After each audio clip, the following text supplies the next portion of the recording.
महाविकास आघाडीचा मिरज विधानसभेचा उमेदवारीचा अद्याप गुंता सुटलेला नाही. पालकमंत्री सुरेशभाऊ खाडे यांनाही निवडणूक सोपी. राजकीय विश्लेषक हनुमंत मोहिते यांची प्रतिक्रिया. भाजप पक्षाने मिरज विधानसभा निवडणुकीची सलग चौथ्यांदा पालकमंत्री सुरेशभाऊ खाडे यांना उमेदवारी दिली आहे. पालकमंत्र्यांनी या विधानसभेमध्ये सलग विजयी होऊन हॅट्रिक केली आहे. तर महाविकास आघाडीचा अद्याप तगडा उमेदवार ठरला नसल्यानं ही निवडणूक पालकमंत्री सुरेशभाऊ खाडे यांना सोपी असल्याची प्रतिक्रिया हनुमंत मोहिते यांनी दिली आहे. मिरज विधानसभा निवडणुकीबाबत राजकीय विश्लेषण करताना त्यांनी ही प्रतिक्रिया दिली. 2,500 कोटीपेक्षा जास्त निधी पालकमंत्री सुरेशभाऊ खाडे यांनी मिरज विधानसभा क्षेत्रात आणला आहे. मिरज विधानसभा निवडणुकीत बहुरंगी लढत, त्यानंतर राष्ट्रवादी अजित पवार गटाने मुस्लिम समाजातील इद्रिस नायकवाडी यांना दिलेली आमदारकी ही पालकमंत्री सुरेशभाऊ खाडे यांना जमेची बाजू असल्याचं सांगितलं जाते. मिरज विधानसभा मतदारसंघामध्ये पालकमंत्री सुरेश खाडे यांची प्रतिष्ठा आहे. यानंतर सुरेश खाडे हे आता साधारण चौथ्यांदा या मतदारसंघातून आता निवडणूक लढवतात. त्यांनी यापूर्वी जतला एकदा निवडणूक लढवली, त्यावेळी जिंकलेले आणि 3 वेळा त्यांनी मिरज मतदारसंघ जिंकलेला आहे आणि आता पक्षानं त्यांना चौथ्यांदा उमेदवारी दिलेली आहे. त्यांची उमेदवारी अपेक्षित होती, पहिल्याच यादीमध्ये त्यांचं नाव येईल असं पण अपेक्षित होतं आणि कामगार मंत्री म्हणून केलेलं काम त्यांनी आणि एक भाजपचा चांगला दलित चेहरा म्हणून त्यांना भाजप पक्षानं पसंती दिलेली आहे.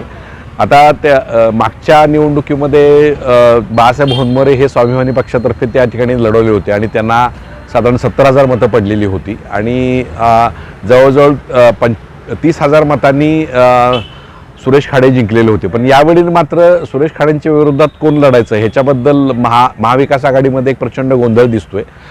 प्रथम ही महाविकास आघाडीतनं ही जागा प्रथम शिवसेनेला जाईल अशी शक्यता वाटत होती, पण त्यानंतर पुन्हा राष्ट्रवादीचे प्रदेशाध्यक्ष जयंत पाटील यांनी ही जागा मागितली आणि आता या जागेवर पुन्हा मिरजेमध्ये शिवसेना ठाकरे गटानं सुद्धा दावा केलेला आहे. म्हणजे महाविकास आघाडीच्या तिन्ही पक्षांनी या मतदारसंघावर दावा केल्यामुळे नेमका हा मतदारसंघ कुणाला मिळणार हा अजूनही गुंता सुटलेला नाही आहे.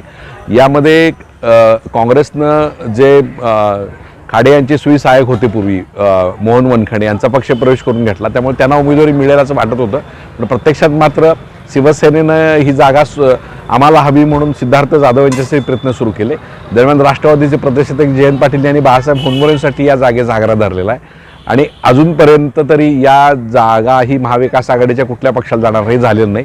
यामुळं सुरेश खाडे यांची निवडणूक थोडीशी त्यांना सोपी जाईल अशी परिस्थिती आज निर्माण झालेली आहे. सध्या सुरेश खाडेंनी जवळजवळ पालकमंत्री म्हणून मागच्या ह्या 5 वर्षामध्ये 2,500 कोटींचा निधी खेचून आणला असं त्यांनी त्यांच्या जाहीरनाम्यात म्हणलेलं आहे.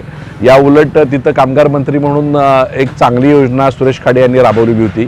घरेलू कामगारांसाठी भांडी वाटप होतं आणि कामगारांसाठी बांधकाम कामगारांसाठी भांडी वाटप, तर मोठ्या प्रमाणात हे वाटप ह्या मिरज मतदारसंघात झालेलं आहे आणि रस्त्याची आरोग्य केंद्राची कामंसुद्धा या प्रमाणात मोठ्या प्रमाणात झालेली आहेत. एकतर मागच्या जर आपण 3 निवडणुका बघितल्या तर त्याच्यामध्ये सुरेश खाडे यांना 90,000 ते 1,00,000 मतांचं इथं त्यांना मतं मिळालेली आहेत आणि त्यांचं मताधिक्य हे साधारण 25,000 ते 50,000 झालेलं आहे.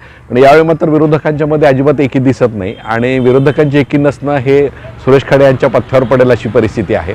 आज एकास एक लढत झाली असती तर किमान चुरस झाली असती, पण आज मात्र तिथं महाविकास आघाडीची उमेदवारी अजून ठरलेली नाही. जी मोहन वनखडेंना काँग्रेसकडून मिळेल, सिद्धार्थ जाधव यांना शिवसेना ठाकरे गटाकडून मिळेल की बाळासाहेब होनमोरेंना राष्ट्रवादीकडून मिळेल अशी परिस्थिती आहे. दुसऱ्या बाजूला MIMकडनं डॉक्टर महेश कुमार कांबळे हे इच्छुक आहेत आणि ते निवडणूक लढतील अशी परिस्थिती आहे.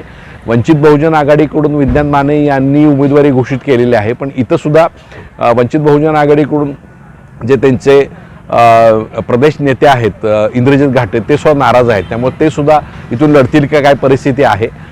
या उलट मात्र मतविभागणी ह्या सगळ्या याच्यामधून बहुरंगी लढत झाल्यामुळं ही खाडेंच्या दृष्टीने जमेची बाजू असेल. एका बाजूला त्यांचं काम, दुसऱ्या बाजूला वेगवेगळे उमेदवार सगळे आणि तिसऱ्या बाजूला भाजपसारख्या एका मोठ्या पक्षाचं पाठबळ. आणि आता दुसरी एक गोष्ट अशी झाली की अजित पवार गटानं आता तिथलेच जे इद्रिस नायकवाडी आहेत, जे माजी महापौर आहेत, त्यांना विधान परिषदेची उमेदवारी दिलेली आहे.